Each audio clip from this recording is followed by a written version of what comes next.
So I think from here, we should start.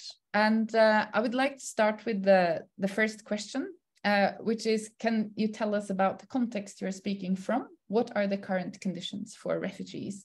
And Ali Khan, I'm moving over to you to start the conversation. Right. Good evening, everyone. Good evening from Kampala here. And thank you very much, Catherine, for the introduction, and Catherine and also Anita for organizing this interesting webinar. I'm Mohammed Ali Khan from Sri Lanka, so I'm going to talk something about the status of refugees and IDPs in Sri Lanka. When you look at Sri Lanka, it has a long history of voluntary and involuntary migration within and outside of the country. But particularly here, I'm going to talk about the civil war, and it induced migrations within the country. Since 1987, civil war between LTT and the government of Sri Lanka, produced a large number of, internally displaced people, and a significant number of people even migrated beyond the national boundaries as refugees.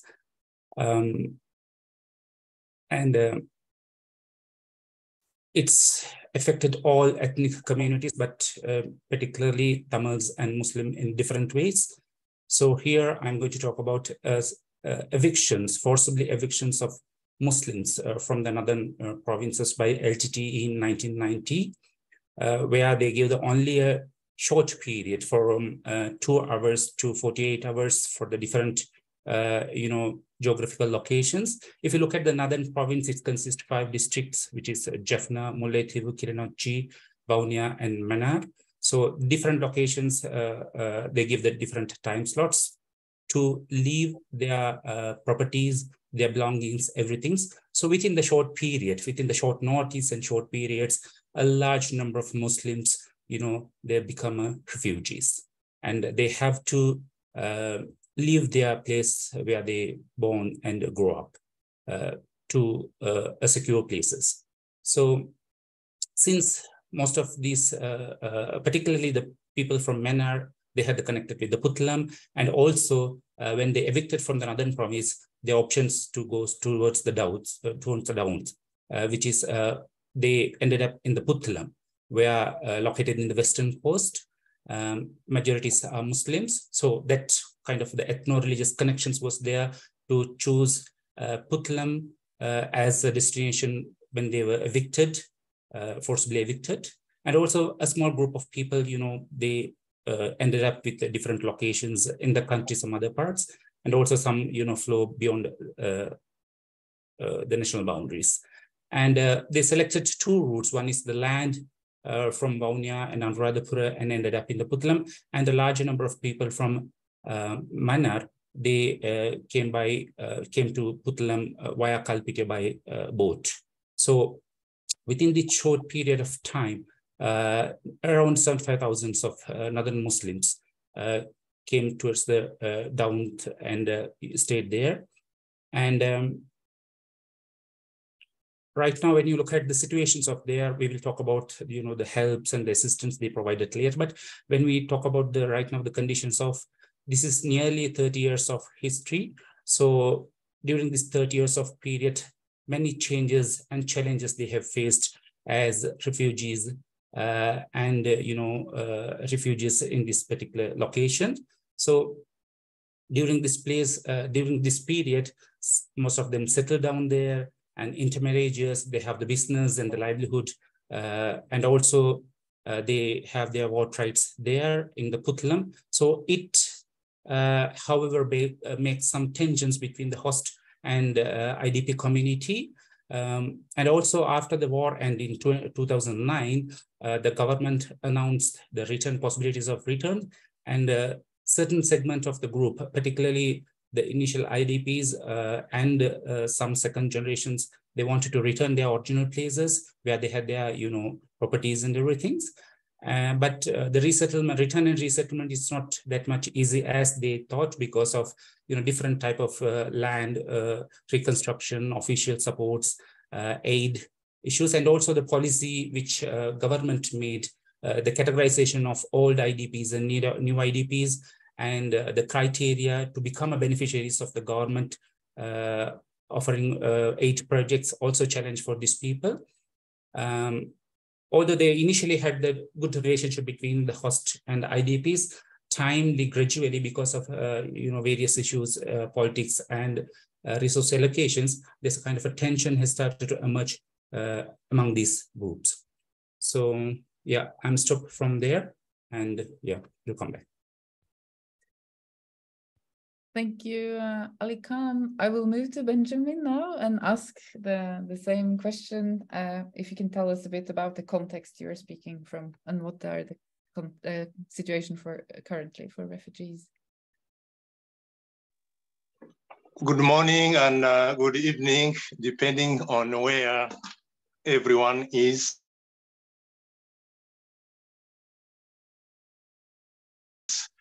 Yeah, my name is Ben, community here in Worcester as the outreach manager for the program. So regarding the question, the first question, the context I'm speaking from is from the USA context and particularly in the city of Worcester. So before I share a little bit about the context in general, I think I should a little bit mention how refugee people are resettled in the USA. So the policy of the government is that when refugees are resettled in any city, those resettlement agencies have to support those people for 90 days. They say like 3 months. So to support people with so many things, including applying for the social security for those new arrival, registering their children in school, those who have children, teach them how to access shopping facilities, arranging medical appointments and finding housing and many other things. But in those 90 days, it is quite challenging for new people to be integrated and to know how the system functions. So it is where we as the community organization, we step in to see how we can support those people. So once refugees are resettled, let's say in the context of the organization I work for, we make sure that we start connecting those people with their own communities. Let's say like someone or families from Sudan, we have to make sure that we know other families from Sudan who live here in Worcester so that they can support their relatives for a long time. People from Somalia, DRC, Congo, Central African Republic, what we do is to connect those people with their communities because we know that resettlement agencies are not able to support people on their basic needs. So you did ask us about the current condition for refugees. I can say that current situation for refugees here in Worcester are quite good, but so many challenges remain in terms of transportation, insufficient funding from the government, and also housing. Housing is a big, big issue because housing here in Worcester, housing is very, very expensive. So like people who come here as refugees and who don't have credit history, so it is quite challenging for the landlord to rent those people. And once they get housing, it is very challenging for them to be able to pay for the rent for themselves, which put them in a limbo. The majority of them, they decide to live out of the state and go maybe to join their friends or relatives who live in other cities. But I can say that in general, the refugees are facing a transportation issue because they don't have cars to bring them to the shopping. But as a community, since we connect them with their relatives, people who speak their language, And we always connect them with their churches or mosques, so that when those people are in trouble, their ministers, the people in their mosques can support them more than we can do. And also those people start teaching their children, the young people, once they get the driver's or permit for driving, they start teaching them how to drive, those kind of things. So I think the community is very supportive here in Worcester, since the resettlement agencies have limits to support those people, and the community organization, we are also limited at some point.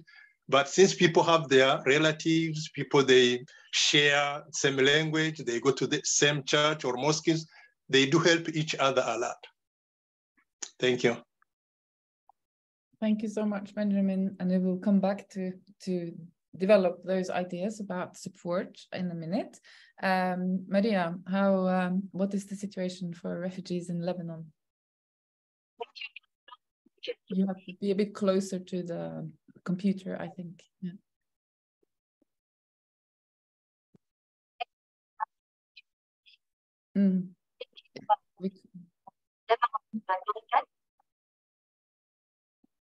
Is it just me who can't hear you, or is it okay? Try again.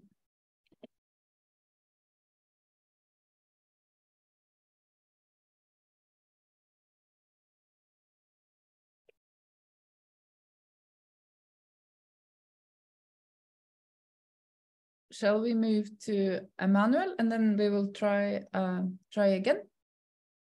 Is that, or does that not solve anything? Yeah. So I can come. Maria will come maybe later. Yeah. Okay. Thank you, Emmanuel. We will move to Uganda, where you also. Yeah. Thank you very much, Catherine and Anita, for organizing this. And good evening and good morning, good afternoon, everyone, where you are. We are grateful to have you in this discussion. I think I was already given an introduction. I will just go right to my context. I'm talking from the context of Uganda. Uganda has had a very long history of hosting refugees dating back to 1940s, immediately after the Second World War. And since then, Uganda has hosted quite a lot of refugees from the neighboring countries of Rwanda, DRC, Congo, Kenya, South Sudan, Ethiopia, Somalia, and many other countries. So Uganda has had this long history. That has meant that Uganda over the years has tried a lot of policy prescriptions to manage the refugee. Uganda brought 2006 Refugee Act. It was a little bit a restrictive refugee policy that put refugees in camps and settlements. It was still camps. And in those camps, refugees were not supposed to move out, and they were supposed to not to be naturalized. It was very, very restrictive. But in 2010, this policy was a little bit relaxed a little bit by bringing forth the 2010 Refugee Regulations Act. But since then, refugee numbers have continued to increase in Uganda. Currently, Uganda has over 1,500,000 refugees, based on the statistics that UNHCR released more recently. To handle these refugees, recently Uganda implemented UNHCR's comprehensive refugee response framework. And under this response framework, refugees, instead of the encampment, they changed the camps into settlement. And within the settlement, refugees are allowed they are given small pieces of plot where they can put a structure for themselves, and then they can also do a little bit of gardening. The idea is to eventually usher them into self-reliance. So that narrative of this comprehensive refugee response framework, and then usher refugees eventually after some time to self-reliance, has been rolled on. Also, besides just the self-reliance and the comprehensive refugee response framework, Uganda realizes that refugees can't live alone. They have to live with their neighbors. And so policies also in place to ensure that the host communities and the refugees are in constant interaction. So those are the policy frameworks within which Uganda operates with the refugee situation. The current context in which I'm going to talk about is not the one in Kenya, the Kenyan refugees or Rwandese or Congolese, but rather South Sudanese. I am doing a project now that looks at forms of accountability among civic humanitarian actors, and my case study is the South Sudanese protracted crisis situation, and that's where I'm going to try to talk a little bit about that, because I started the project in 2020 up to today, and we're even going to go to Bidibidi very soon. South Sudan refugees have always come to Uganda since 1950s, especially when South Sudan started the struggle for independence. But since then, South Sudan had been engulfed in this spiral of wars, and that has meant that Uganda has always received South Sudanese. So South Sudan refugee situation numbers are really very, very big, especially after the 2016 refugee crisis. And these refugees have been in the settlement. In 2016, a lot of settlements were opened up to handle the South Sudan refugee crisis in the northern part of Uganda. But after the implementation of the comprehensive refugee response framework, which also doubles and allows refugees to move beyond the settlement, a lot of these South Sudanese refugees have moved into the urban environments of Arua, others are in Kampala. So my areas of interest for this current PhD project that I'm doing was one of the settlements, that's Bidibidi refugee settlement. In 2016, Bidibidi refugee settlement was the largest refugee settlement in the world, but now it's not. And then I also, besides Bidibidi refugee settlement, then I have the context of urban refugees because of this free movement that Uganda has allowed refugees to move. So it is within these two contexts. But what then is very intriguing is that because of the implementation of the self-reliance, food ratios have constantly been reduced in the settlement. The first time when I was for my first fieldwork in 2021, the food ratios were at 15 kilos of grain. Eventually, this reduced to 7. And as we are coming for this workshop that we have now, the rumors are that the food ratios have constantly reduced, even now up to like 3 kilos per head. So refugees are engulfed in this self-reliance model, and food ratios are being reduced. So their sustainability, how they survive their livelihoods are really, really at stake. And that is the context that I will be talking a lot more later on to explore how they go by. I think I can stop there for now. Thank you. Thank you so much, Emmanuel. We will try again with Maria to see if you solve the sound problem. Is it good now? Can you hear me? Yes. Good, thank you. I'm sorry, everyone, for this technical issue. So I will be speaking from Lebanon's background, and specifically from the Vulner project. So it's very crucial, first of all, for answering the first question, to overview the compounded crisis that Lebanon is passing by recently, and then to overview the refugees' history in Lebanon and the legal and policy framework governing the refugees' presence in Lebanon. So Lebanon, it's known by its cascading crisis, such as the political crisis, for example, represented by different periods of political instability and political assassination and civil strife.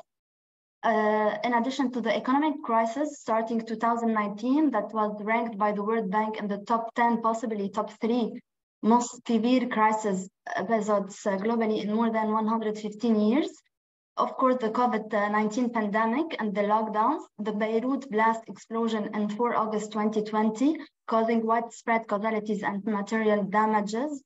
Finally, a long history of migration, both receiving migrants from abroad as well as having a large diaspora population. Following up on this, I will brief the history of refugee reception in Lebanon. So since its independence in 1943, Lebanon has received 3 main movements of refugees. The first one is the Palestinian movement, which started in 1948 upon the occupation of Palestine by the Israeli forces and lasted until 1970. Today, as per UNRWA's data, more than 479,000 refugees are registered within Iraq and Lebanon, in addition to 30,000 Palestinian refugees from Syria. The second refugee movement to Lebanon was the Iraqi refugees after the invasion of Iraq in 2003. It's estimated today that around 40,000 Iraqi refugees entered Lebanon via Syria. And the third movement started in 2011 with the eruption of the armed conflict in Syria that deteriorated into a war. And accordingly, Lebanon received more than 1 million refugees from Syria. What is the legal, now talking about the legal and policy framework governing the refugees' presence in Lebanon, briefly, we can say that Lebanon is hosting the most refugees per capita in the world. However, it doesn't consider itself as a host country, but a transit country. Also, it's not a signatory state to the 1951 International Refugee Convention, and nationally, the Lebanese constitution prohibits any permanent settlements of foreigners. Also, the only domestic legislation that governs foreigners in Lebanon is the law number 28, year 1962, regulating the entry and stay of foreigners in Lebanon and their exit from the country. And Lebanon lacks a legal regime, a refugee regime, and an official homogeneous policy to govern refugees' presence and livelihood. Consequently, the legal status and level of inclusion of the non-Lebanese population is differentiated. And Lebanon's response to refugees can be described as an institutional void, which is fragmented and consists of myriad actors.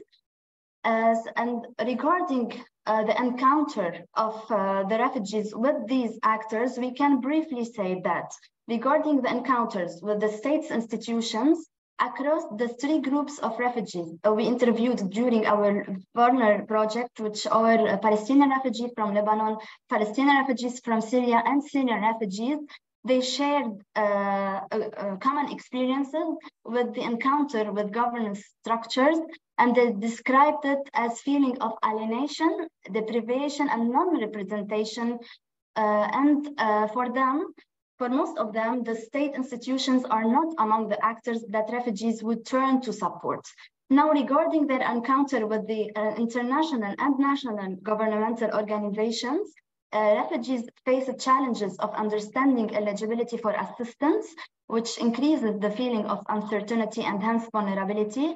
They, during the last 3 years, especially because the COVID lockdown, they spent lots of time contacting organizations over phone, email, or trying to visit their office. And the assistance received was mainly short-term and for survival rather than assistance that could have helped with more long-term development. And some Palestinian and Syrian and Palestinian refugees did feel that UNHCR and UNRWA, respectively, were their representative. However, many of them had lost trust in these organizations over time. I will stop here.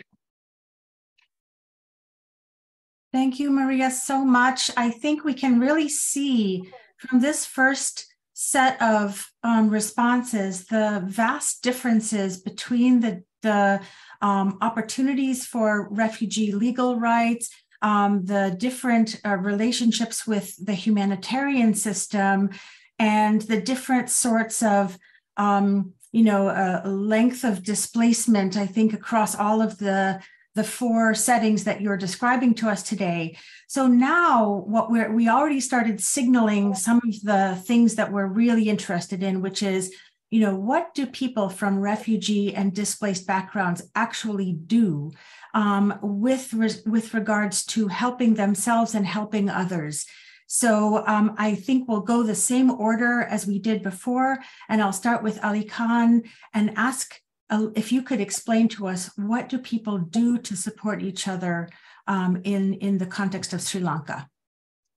Yeah, I will start from this very place which I ended up, because when the people were evicted, they were kind of, had to start their life from the beginning.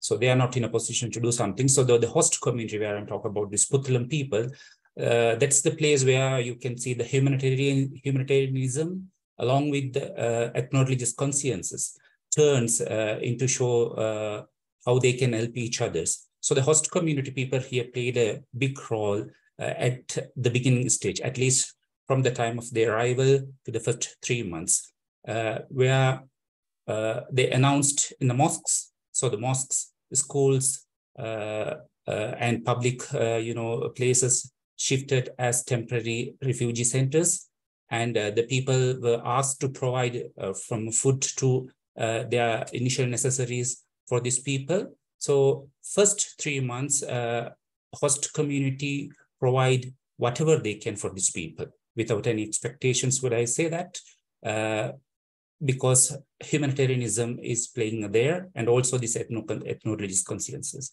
And along with that, gradually government started to come into the aid provisions, along with local and international organization. But at the same time, within the IDP community, within the IDPs among themselves, they also try to, uplift themselves by themselves with the help of their family members who already establish their connections, capital Colombo and some other parts through the business, and also the abroad, particularly the Middle East, where their family members working. So they got the help by themselves, and through that help, they try to help each others who are surrounding, particularly the families and the relatives among themselves. And also here, I want to mention that the business people from the particular community who already established their business, other part of the countries, they started to provide so many help for these people, and the diaspora community, and also the politicians. At the time, one time, because I'm talking about the 30 years of history. So after the first decade, somewhere in 2004, where the tsunami hit the country, and the main donor organizations had to shift from here to the tsunami affected people. And also this particular case become kind of older because they came in 1990s and 2004, it's almost 14 years. So it's become kind of an old issue. So they focus on the new and other, IDP issues in the country. So at that time, the politicians from that community and also the academics take the leadership, particularly the academics try to bring these issues, because this particular community concerned as a kind of neglected group within the national arena and also the international. So academics try to bring this issues to the international level, and also the politicians, they try to pressure the national government to bring certain concerns for this particular group of people in terms of their settlement in Puntland and also the return. And also, if you look at the help each others right now, with the support of information technology, they have different social groups, and with that social group, they are build up their networking beyond the national level. So there's some kind of connections they have with Middle East, so where they are getting the fund for their livelihood, housing and infrastructure development.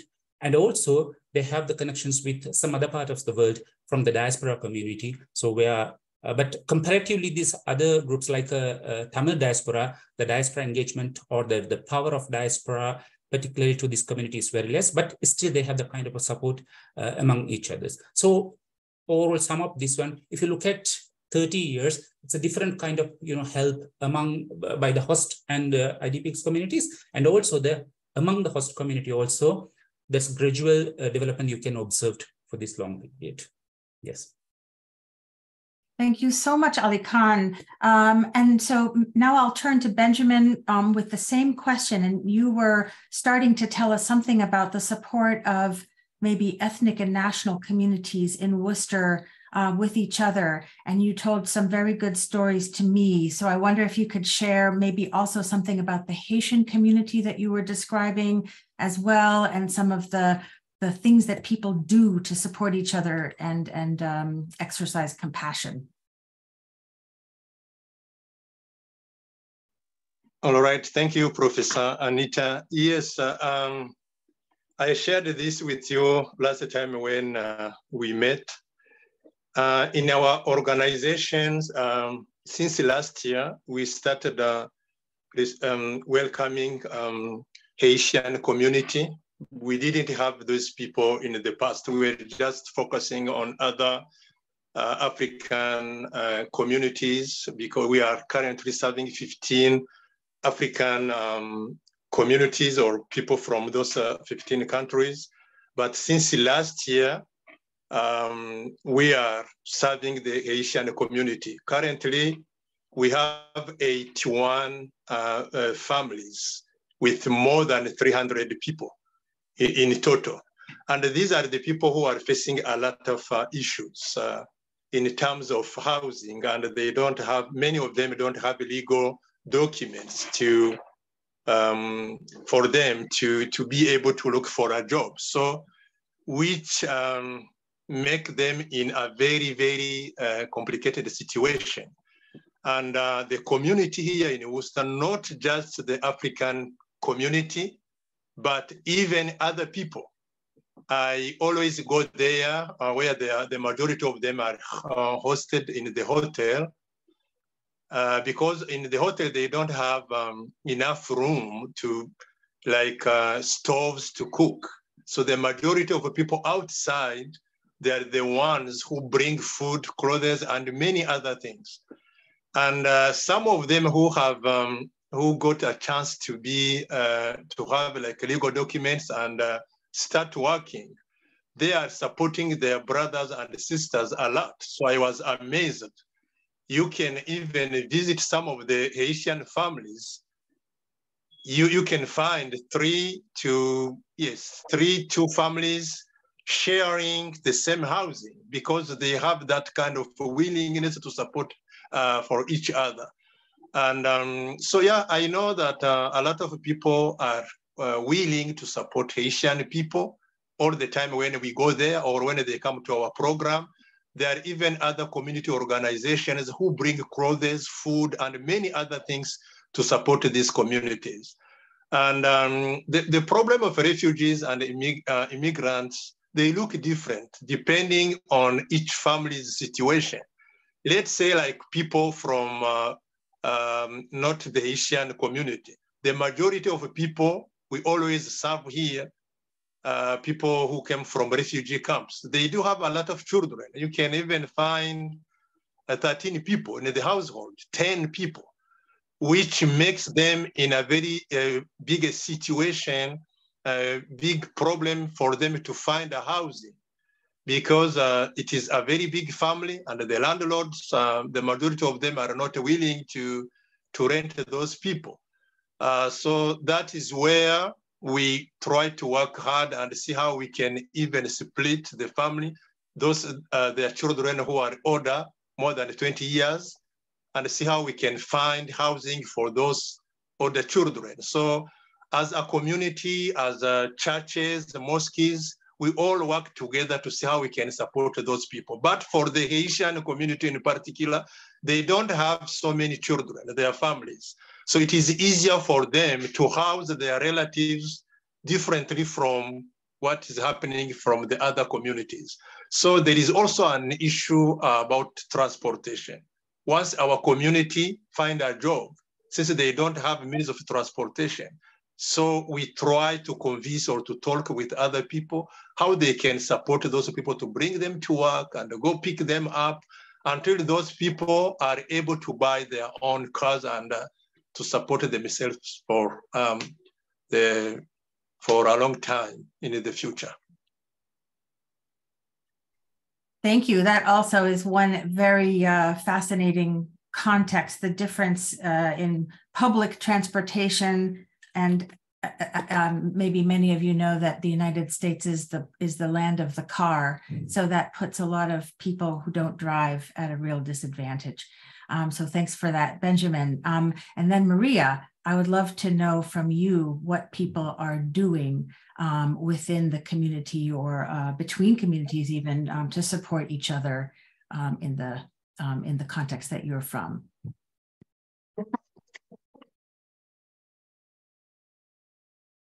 Can you still hear me? Yes. So if you want to speak about networks in the context of Lebanon, theoretically, when speaking the academic literature, we could have thousands of definitions and analysis. But of course, for the sake of our intervention today, of our topic, I would instead base the definitions and terms from the vulnerable findings, especially on the participants' narratives and experiences from the fieldwork we conducted in 2020 and 2022, especially with the Palestinian refugees from Lebanon, Palestinian refugees from Syria, and Syrian refugees. My starting point will be the refugees' understanding of networks. Most of refugees participants related the community support and the presence of any network to the feeling of protection. Besides the broad understanding of protection among them as securing rights, both economic and legal rights. Most participants related their understanding of protection to their surroundings, a feeling of safety, belonging to their residential area, and relations with families, relatives, and neighbors. So for them, it's very important to have a support system, a party to seek help from. I will give short quotes from the fieldwork, and of course, the names are not the real names. For example, Huda, a female Palestinian refugee from Syria, considered that the protection is based on the area you live in and the people around you and the parents. Majid, who is a male Syrian refugee living with physical disabilities, feels protected by his family. Others were more concerned with the wider institutions and systems of protection. For example, Hassan, a male Syrian refugee, defined protection as the act of protecting the person from threats and persecutions, and so on. Accordingly, the social networks and hence the social capital are significant for making up for and countering the vulnerabilities produced by the state and the condition of displacements. And when the assistance is needed, many research participants first thought towards their social networks. First, the family was considered as the most powerful social institution and a sacred space. The closer family members were mentioned as a motivation for moving to a particular location, also as an important source of financial and emotional support. For example, Adil, who is a male Palestinian refugee from Syria, said that he came in Lebanon in 2017. So he said that he came to Lebanon with his son, and then his wife and children followed him. Huda, who is a female Palestinian refugee from Syria, said that from 2011, she came to Lebanon with her mom and siblings because her father came here before them and they followed him. Second, the social supports from neighbors and relatives, also it was a very important network mentioned. For example, people living in the same settlement or camp were widely mentioned as essential in their day-to-day life. Connection and friendship has formed during their time in the neighbors or based on long connection. For example, Noor said that it's good we all love each other in the shelter. Like here we are from the same village. She is a Syrian female refugee. Another type of network was the networks outside the neighborhood and elsewhere in Lebanon were also mentioned by many research participants. Relatives living in other locations in Lebanon, and some, particularly people who had worked in Lebanon before the war, had friends from that time that they sometimes sought help. However, they were limited chance to meet people living further away due to the financial cost of traveling, especially starting the economic crisis in 2019. And finally, we can mention as well the transnational networks, and particularly relatives abroad in Europe, North America, and other Middle Eastern countries that they sometimes relied on for assistance. However, much of this assistance had dried out during the pandemic, although it still represented a main source of security for many participants. Thank you. Thank you so much, Maria. I know that we're a little bit running low on time, but I'm going to ask the same question about Emmanuel, and then we have a third question that hopefully will help us connect the dots among these very different experiences of support, but also some commonalities.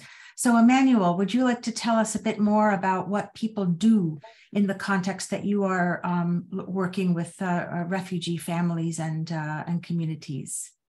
Yeah, thank you very much, Anita. Yes, Maria, thanks a lot for what you have said, and what you say quite identify with a lot of what South Sudanese are actually doing in Uganda. Beyond the mainstream food ratios that are given, which are dwindling every other day, refugees and South Sudanese rely more and more on their social networks, neighborhood associations, and many of them did mention that these are really, really very important sources of support and livelihood. To them, they form one of the very, very core support mechanisms. And more importantly, for the South Sudanese is the extended family network, the kinship lineage, where you have either uncles, nieces, brothers, and so on, taking over responsibility and care of either orphans or even those who are vulnerable, those who are sick, those who are in the hospital.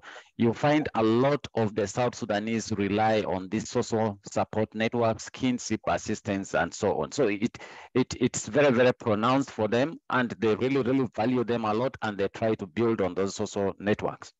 But besides social networks and so on, a lot of the South Sudanese have congregated themselves into actual refugee-led associations, organizations, institutions, and these advocate for their right. Either if it is through food ratios, they try to look at how do we get food as a group, but also then through sensitization, through social support mechanisms. So refugee-led organizations have become a very, very common place for South Sudanese refugees, both in Bidi settlement and also in Kampala. And I think a lot in the coming years, we are going to see more of them coming up. And it seems they are now going to take a lot of the space that was already taken by mainstream, maybe humanitarian actors. But besides refugee-led organizations and so on, churches and mosques are really very important for most of the refugees. South Sudanese refugees, churches offer arena for counseling, but they're also arenas where you are able to commune with God in face of adversity. But even besides that, some of the churches, like when I went to Bidi, we found a church that had started more or less like a community center, and in those community centers, they do tailoring, they do life support skills for these refugees, preparing these refugees to go out into the marketplace, in the labor market, to explore other ways of livelihood support. Yeah, so I would make a mention of these few refugee-led organizations. To me, they are very important, extended family networks and many others. But the core of this is refugees building social support networks. And it is those social support networks through which they try to attain a meaningful livelihood in the settlements here. Thank you very much. Great, Emmanuel. Thank you very much. I think this is really giving us so much food for thought, because what we have from all of your contributions is a sense of the limitations of the context that you're in for refugees leading a thriving life, and then some of the positive benefits of community support or refugees supporting each other. I think our third question to you would be trying to understand what some of the consequences of these, the way things are now, in terms of, what are people able to do and what limits people's ability to support each other. So maybe if you could each reflect on what advocates, academics, humanitarian organizations, government policies, and so forth could do to support refugee community support. In other words, what are the things that could be that you see as standing in the way of maybe helping people to support each other more fully or more thoroughly? And I will start again with Ali Khan. Thank you for already anticipating. Very good. Yes.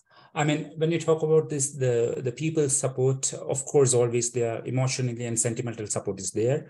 But in case of, Sri Lankan context, where these people try to return their places, I mean, most of the people try to return their places since 2009, since the end of the war. So it's need a kind of huge financial and material support, which this particular community individuals cannot, do among themselves.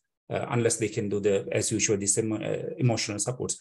But when you look at these, the support, particularly from the business and the diaspora community, and so other type of, network supports from this community, it's happening there. But unfortunately, it's happening in the ad hoc manner. As Emmanuel pointed out, it's happening throughout their kids and kins, relationals, the friends. It's not kind of a systematically planned kind of a support provided from this community people to this community. Therefore, there's kind of a tensions has occurred in terms of the beneficial elections and, overarching some, projects.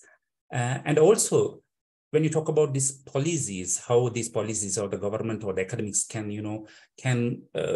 manage to or help this particular community to support each others, I think that is one of the problem when we talk about the return and resettlements of the northern Muslims. There are certain restrictions the government, provided throughout the policies to work organizations in the northern places. So particularly after the Easter attack in Sri Lanka, the organizations, particularly the Muslim organization or the Islamic-based organizations were, came under the regulations of the government where they cannot freely work in this community. And also the government, restrictions on the identification of the old IDPs and new IDPs. There's no policy of the government of this particular group of people in terms of their staying in the Putlam where they arrived or the return. So the government just, there's no, without the proper policy, they just allow these people to do whatever they wanted to do, which sometimes, created host IDPs relations and also the challenges on the returns. And also right now, the financial crisis of the country, also the government, easily can tell that we are also, we don't have, financial strength in order to support this community. So it's different issues because this is not what's happening right now. We are talking about a prolonged history of this IDP community, supports from the various people and various organizations, but it's happened in certain time periods. So this particular stage, they need a huge support from the government and international organizations. I stop from there. Thanks, Ali Khan. And before I go on to Benjamin, I'm just going to invite those who can stay for another 15 minutes to continue the conversation a little bit, just so that we make sure that we can also get some of your questions. But anybody who needs to leave at the hour, that would be fine. But I'm going to continue inviting my colleagues to share some of their observations about the limitations and consequences of their context for mutual aid and support. So Benjamin, I'm going to turn to you now for your thoughts. Thank you, Professor. As I did mention before, there is insufficient funding from the government to support especially newly arrived people.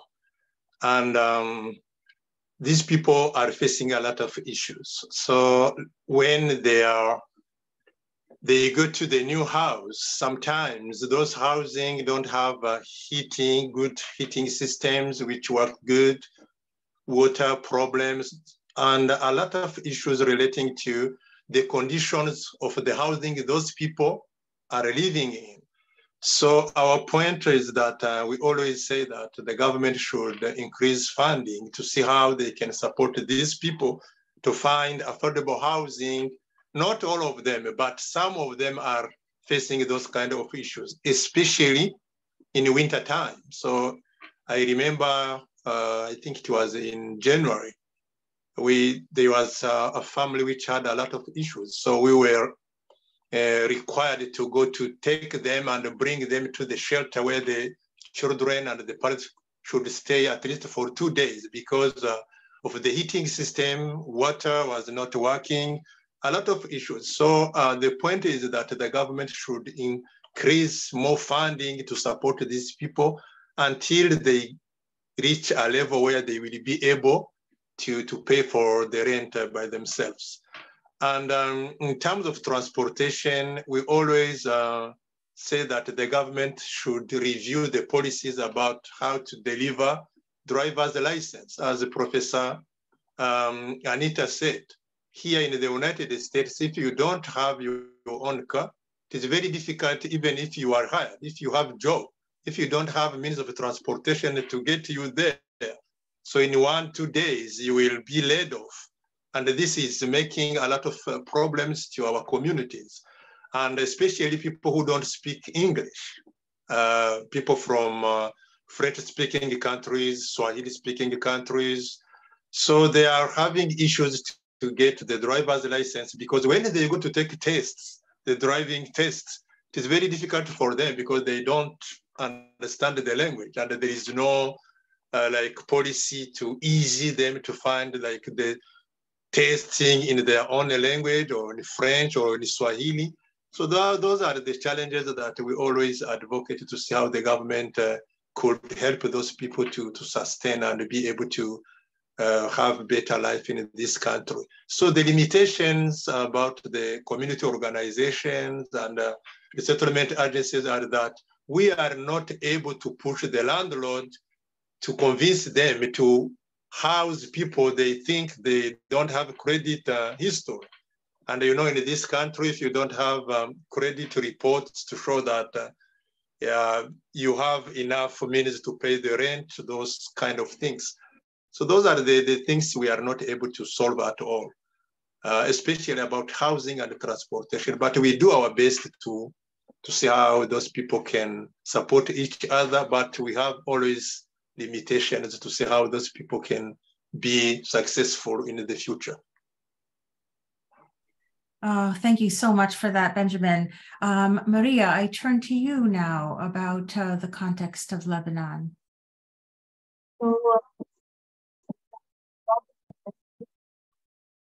Such a support mechanism for networks. It's of course a feeling. It makes a feeling of protection for the refugees. However, if we want to show the other side, on the other hand, the absence of networking is a main cause of the vulnerability experience. As the participants said, for them they feel vulnerable because for them feeling of loneliness, or it's about the social circumstances, or when not one look after them. And if we want to elaborate more on this idea, for example, living in a Palestinian camp or a tented settlement for Syrian refugees means that there are known people in the area, and research participants described how they feel safe within such more segregated residential area.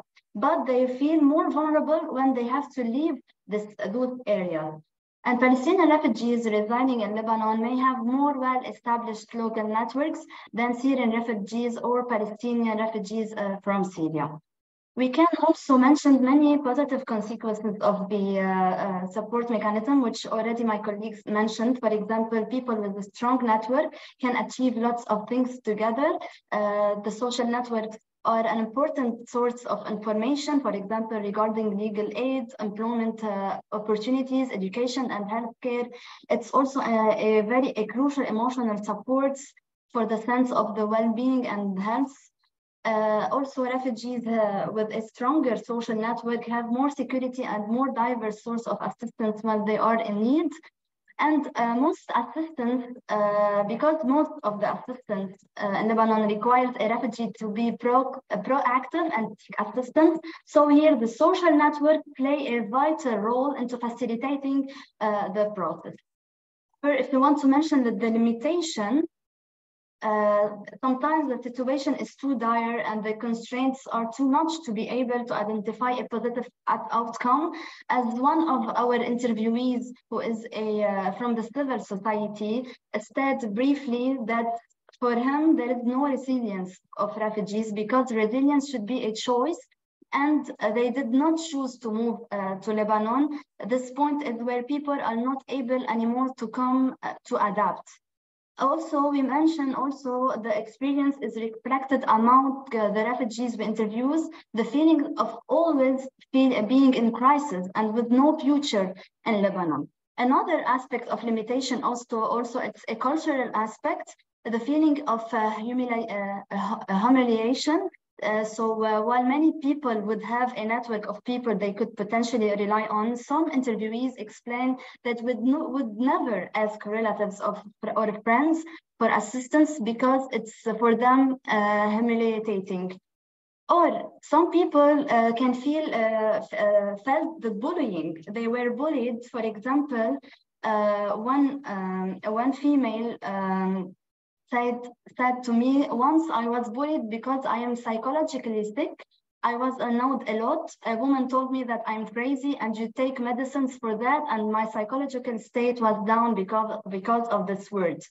Another negative network, also negative aspect, it's the political dimension. Not all interviews had the same experience of those more segregated space. However, some people did not feel safe in those environments and had chosen to live on the outskirts, particularly due to dangerous infrastructure and crime, for example. And I mentioned first that the family could be a crucial support, but for many people, it could be a source of violence and a threat instead of a source of safety and a safe space. Also, a Syrian lady mentioned that the increase in the domestic violence during the lockdown and the economic crisis, and she said that the father, her neighbor, is so stressed, and so he relieves his stress by hitting his son. If I want to mention briefly what are the ways in which refugees could be supported to support each other more, it's crucial to mention that the fact to include refugees in the decision-making process through shifting to more participatory practices and organization to improve representations. For example, by improving the refugee-led organizations. That's mainly, I will stop here not to take more time. And we can elaborate more on the discussion. Thank you. Thanks so much, Maria. That's so helpful. Emmanuel, over to you. Thank you very much, Anita. Yeah, it's a very, very provocative question. We could talk over it for hours. Yeah. Especially looking at the context of South Sudan. For me, it is an interesting thing. It goes right from legal frameworks to policy and then to benefits that the refugees have for themselves. For the refugees, first and foremost, I think it's very good that they realize that they have the capacity to help themselves. And to me, that feeling even is very, very empowering for many of them. And that's why I think a lot of them are trying to explore beyond just the food ratios that are given. Refugees really have the agency and they are moving beyond that. I think to me, that's very, very important. But another immediate thing that comes with that though is the question of how do we engage with these forms of assistance in humanitarian practice? I think to me, that's a very, very big implication. And we're going to say, I think, more and more of assistance is going to be given by refugees. Refugees are taking center stage. And yet within humanitarian practice, there seems to be a laxity in clearly or outrightly to start engaging in harnessing these forms of assistance. Whereas you can raise donor funds through bilateral agreements and so on, these forms of assistance, there is no clear way to harness them as humanitarian aid or practice and so on. I think that's a very, very big implication. And if you look at Uganda's context, let me turn to the legal framework. Uganda is rolling out the self-reliance. But the question is, how is the self-reliance model that Uganda is rolling out sustainable? First and foremost, you allow refugees to go out and say, okay, you acquire land, and yet the legal framework does not allow Ugandan, no, South Sudanese refugees to own land. So I think Uganda needs to change the practice from restricting refugees access to buying land beyond the settlement, so that if the refugee can able to buy land, and then they can even expand on their acreage, and that actually increases on their harvest. And some of the food can be used for domestic and then others for commercial purposes. And yet Uganda's legal framework does not really allow refugees to own land. I think there's a legal issue that needs to be also digested. For the wider humanitarian practice, I think refugee-led assistance and refugee engagement in humanitarian aid, I think, is reshaping our understandings of what humanitarianism will really look like.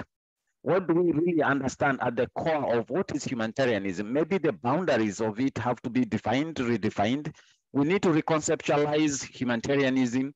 We need to get aware of how do we operationalize it, because we are talking about networks. We are talking about relationships. We are talking about social spaces. And yet the humanitarian principle of neutrality says if you give assistance based on networks and the social spaces, and then you are going beyond the principle of neutrality. What does this really mean in practicality for the application of principle of neutrality for any aid that we are going to engage with? I think those are really, really, to me, very serious implications. But at the core of it all, I think there's a very, very big benefit for engaging with these refugees in providing their aid. Nonetheless, we do not need to idealize them as well. Yes, they can get a lot of assistance, but also there are a lot of power imbalances in them. We risk creating inequalities, because if you are going to only give assistance to your kin, and then you are leaving the other person without assistance, or if the other person doesn't have networks.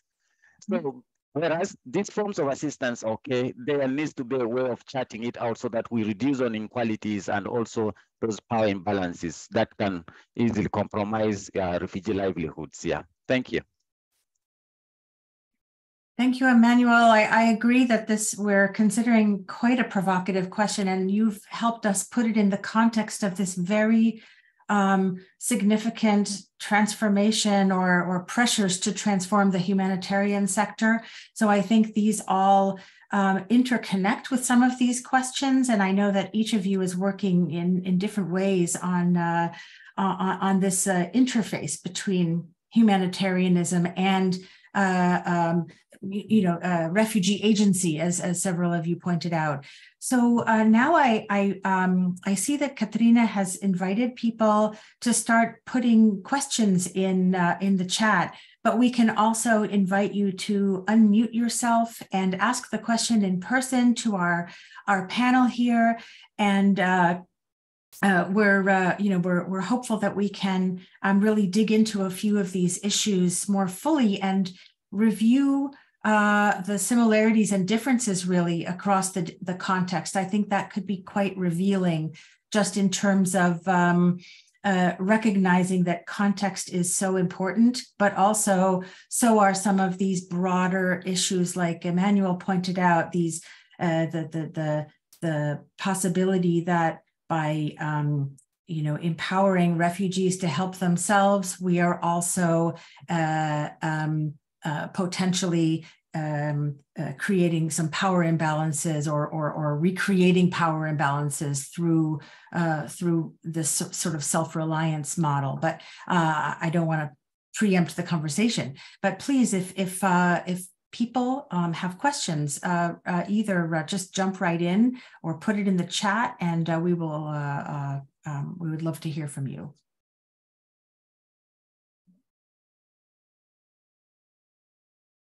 There is a couple, or it's a one, but I think Austin left. But I think it's a very important question, which is when there are rivalries, clan or tribal disagreements within a refugee group or a community of people, what happens with assistance?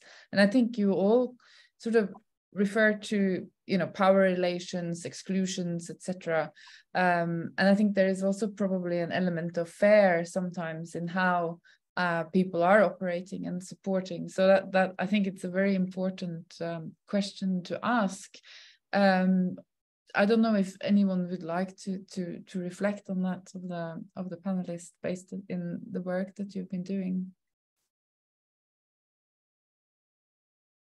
I'm sort of looking towards you, Benjamin. I don't know if you have you know, encountered that in your work, perhaps, but I don't want to put you on the spot if you don't feel that you have much to say about it. So would you please repeat the question again?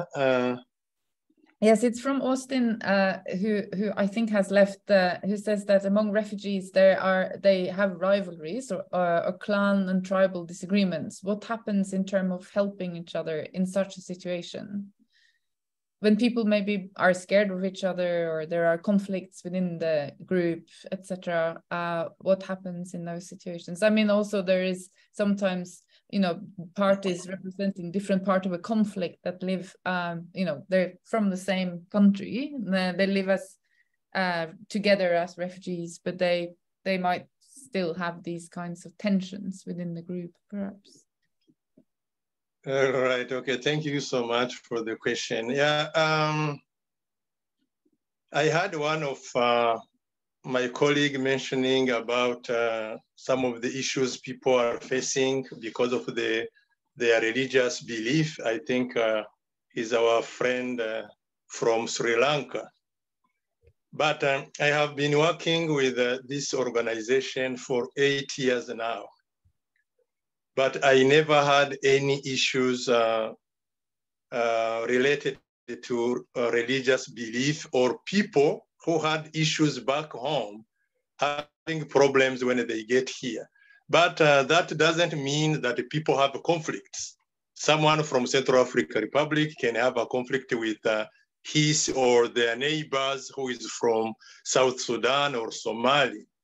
So basically what we do, the community themselves, we have created some sort of connections. For each country, they have created the group WhatsApp. Let's say like our community, the Congolese community. We have a group WhatsApp of more than 250 people in the same WhatsApp group. So if there is any issue between the Congolese people, maybe their children have fought or there are some misunderstanding, especially those who are neighbors, because it is very difficult for someone to have problems if they live far away and if they don't work, they don't share the same workplaces. So, but when problems occur in our organization, let me say, like in our own organization is, there are so many people who are having problems each other. We always invite them and try to solve that issue as friends, as relatives, as people who come from the same country. And we always educate them about the American system. If there is any problems, they don't have to fight or to argue. They have to find ways of finding solutions to handle their problems. And in terms of the community, let's say like the Congolese community, if some of them are having problems, let's say like two families are having an issue, we always recommend them to meet together. And in our community, we have like pastors or those the Somali, Eritrean, and Ethiopian people. We know the mosques they go to, and we know the people who lead them over there. So if there is any issue or problem we have, let's say like in our community, the Congolese, sometimes we invite our pastors, we invite the ministers, and to meet with those people either in their house or at the church. And then we can try to see how we can solve that problem together. And yeah, and there are also people who have created their own network based on their tribes or the region they come from. Let's say like in Congo, we are so many here in Worcester, but there are people who live in the east of Congo who do speak Swahili and others do speak another language, Lingala. We have also those kind of smaller networks. If there is any problems, those people are able to meet and talk and see how they can solve the problem together. Either the problem can be solved between the people who came from the same region or the same area, or many times the pastors of those churches many times are also involved if it is a big issue which requires like pastors to involve and find solutions. Thank you. Yeah, thanks. Any of the others who would like to come in, because you might also have encountered this in your research.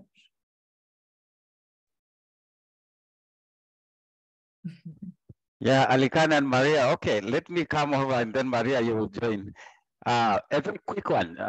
My case, the South Sudanese context, I think relates directly to that question. When the 2013 civil war started in South Sudan, it was majorly two dominant tribes, the Dinka and the Nuer, that were fighting for power in the South Sudan. And the same thing is what escalated the 2016 civil war in South Sudan. So when South Sudanese came to Uganda, it actually reflected the refugee population, reflected the tribal elections, reflected what was happening back in South Sudan. Now, in Bidi has 5 zones, and in those 5 zones, I realized there was only one Dinka, and the rest are other equatorial tribes. And then when I started engaging with him and discussing with him, eventually he started telling me how sometimes he feels very, very isolated, excluded, even at work, and the way the rest of the tribes look at him was a little bit different. And then we engaged with him, asked him, how do you really then navigate this? He said, I don't have any problem with anyone. I look all of them as brothers and sisters, and therefore I have always gone to visit them. I try to create relationship with them. I try to ensure that we sort ourselves out, and I try to make them realize that I am actually not the problem. I am one of them. So those tribal issues, clan struggles can always be there. They risk compromising actually assistance or forms of aid that can go within refugees. We can't run away from them, but then just trying to ensure that refugees understand the context. The same thing is even in urban environment of Kampala. In Kampala, most of the Dinka population, the self-settled Dinkas, actually live in perimetered, well-fenced houses. They sell them all selves off more or less like from other tribes. So this creates this creates a gap between the Dinka themselves and then the other tribes. Definitely, the question is right. Those really compromise forms of assistance, but we can only move through them by continuing to put the message forward that we don't need to segregate each other. We just need to help each other where possible here. Thank you. Anyone else like to come in on this one? I think Alfia has a, oh, sorry, I don't mean to.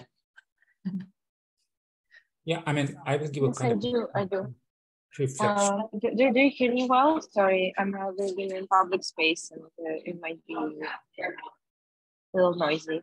I was just about to ask Maria to just check the private messages in the Zoom call. I have some questions, but I didn't really formulate them in a good way. So, and I really very much like to forward them later. So the question was just about, can I do that later via email? And what kind of email do you usually use if I can ask questions? So that's basically it. Sorry. Thank you, Alfia. Alikan, you were just about to say something.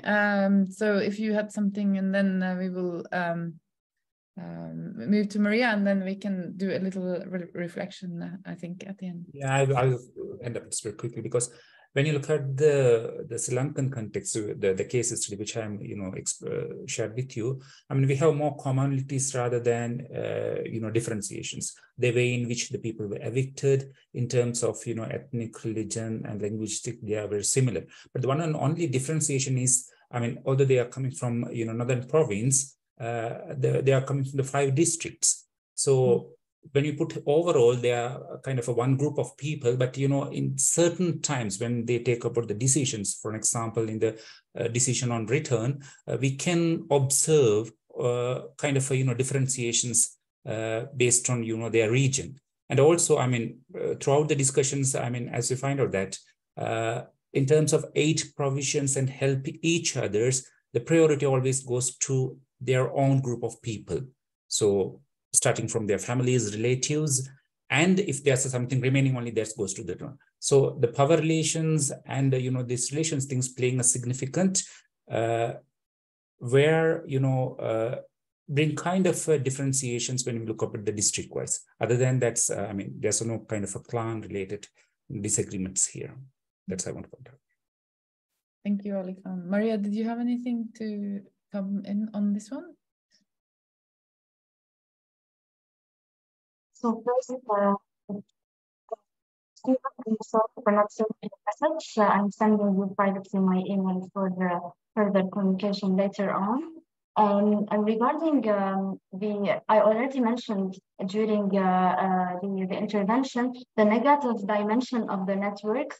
And I will elaborate more by giving one example from the fieldwork that I did in one Palestinian refugee camp in Lebanon. So some people feel the negative dimensions of network and connection related to a refugee status in their home country. So they feel in danger and threats due to not being on the wrong side of the conflict, and would not want to associate with people from their country of origin. So some people said to me that I don't like moving around. I feel like I moved from a place I cannot live.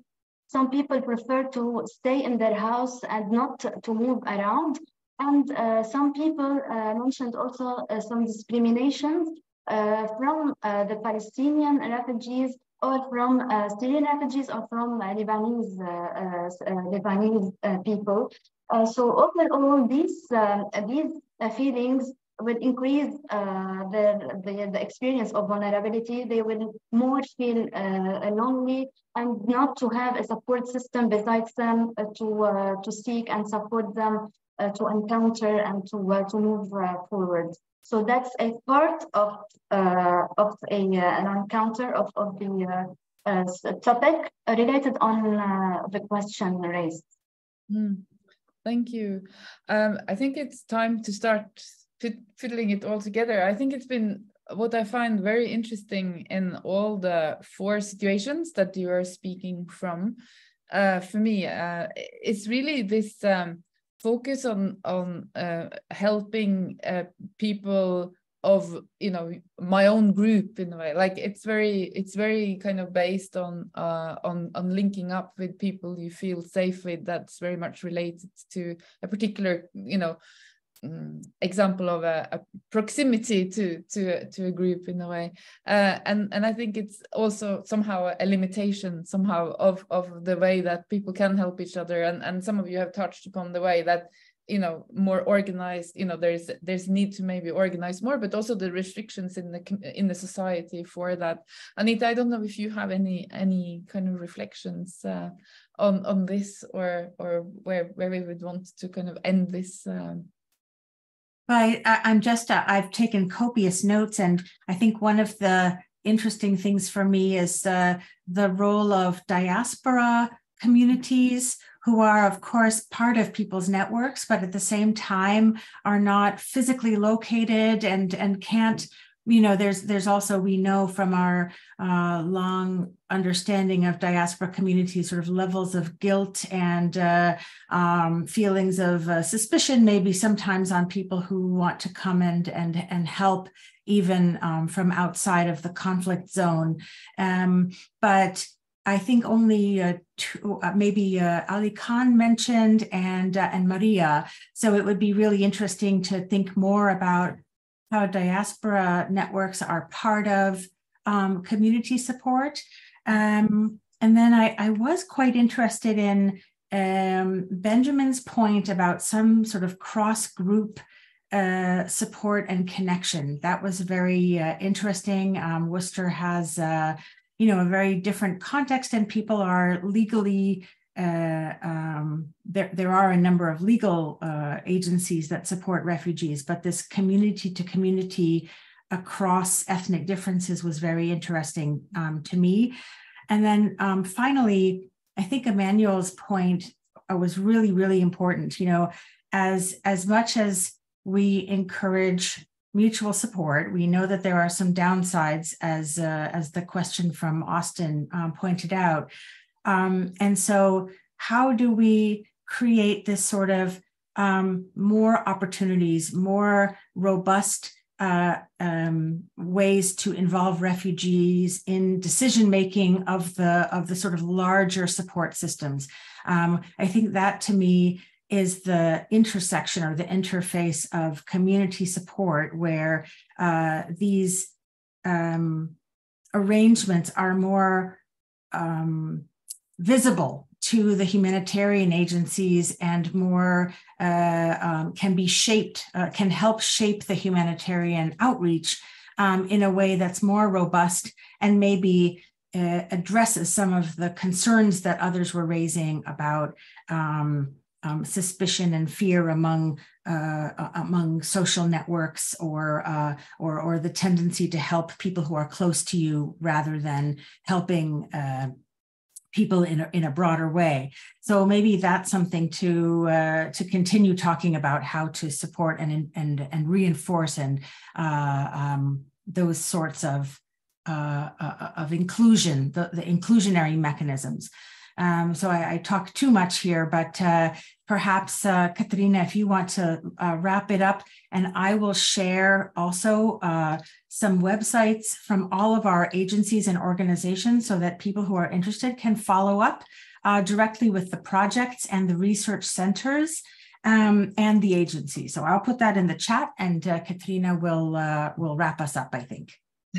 I think I would just like to say thank you. I feel that this is an important conversation that we have started, and I was hoping that we can maybe also think of how in the future we can continue and maybe broaden it also, because I think learning from what happens in different places, and also think about how that learning can help us to move and be stronger in terms of the support that is needed, that is not just filling the void that's left there from the state not supporting or humanitarian organizations not supporting, but to create a system that is strong and that can help, and that maybe also can go across the smaller groups, and think about how it can also actually, as you say, Anita, influence how people are able to contribute to the decision making that regards decisions over their own lives, is really something that we need to focus more on. And I think it's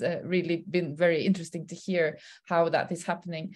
The concern is, I think, the narrowing space for organizing in all our context, I think, in so many ways. And this is also why I think these transnational connections and to connect across these different contexts are very important in the future. So hopefully this is the beginning of a conversation. I've learned a lot, and I always feel that I need to kind of go back and transcribe what you all said and put it together, because it's so rich, and I feel that it was so much to digest. So maybe we can do that. I don't know. It's a dream to actually be able to keep this as some kind of documentation. I'm not promising anything, but it would be wonderful, I think, to really understand every connection that we had in this very rich conversation. we're over time, 2 minutes. I think we should stop here. It's getting late in Uganda, and people in the US need to get on with their day, and people in the middle still have things to do, I'm sure. So thank you so much, everyone. And thank you to Ali Khan, Benjamin, Maria, Emmanuel for very, very thought-provoking insights, and so much to think about for the future as well. And good luck with all of your work, and thanks for everyone who came and who stayed till the end. And hopefully we will be in touch as well. Thank you so much, everyone. Thank you. Thank you.